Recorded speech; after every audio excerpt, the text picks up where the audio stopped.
বিশ্বকাপের quarter final match Lionel Andres মেসির উপর তাই চাপটা একেবারেই বেশি ছিল বলাই যায়। সুইজারল্যান্ডকে হারিয়ে সেমিফাইনালে ইংল্যান্ডের মুখোমুখি হবে আলবিসেলেস্তেরা। সেই অপেক্ষাই যেন ধীরে ধীরে আর্জেন্টিনান ভক্তদের মনে একটু একটু করে জেগে উঠছিল। ম্যাচের ফলও যেন সেই একই হলো। সুইজারল্যান্ডকে 3-1 গোলে হারিয়ে সেমিফাইনাল নিশ্চিত করো আলবিসেলেস্তেরা। লোডশেডিং হলেও আর চিন্তা নেই, সিনট্যাক্স রিচার্জেবল ফ্যান দিচ্ছে টানা 7 ঘন্টা ব্যাকআপ।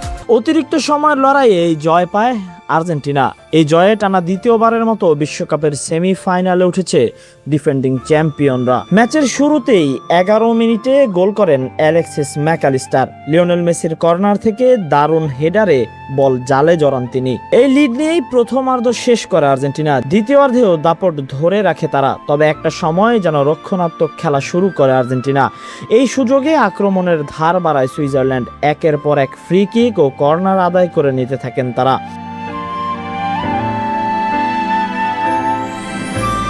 নির্ধারিত সময়ে খেলার ফল দাঁড়ায় 1-1 গোলেই, তাই খেলা গড়ায় অতিরিক্ত সময়ের প্রথমার্ধেও গোলের দেখা পায়নি কোনো দল। মেসির একটি ফ্রি কিক দেয়ালে লেগে ফিরে আসে।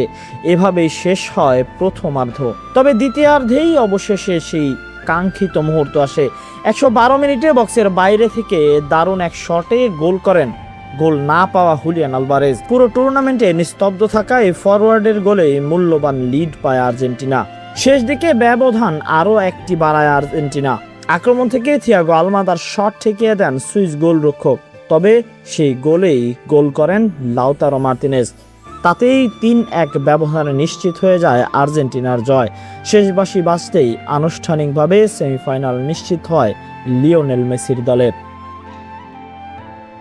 Tahsin Ahmed, BD archive.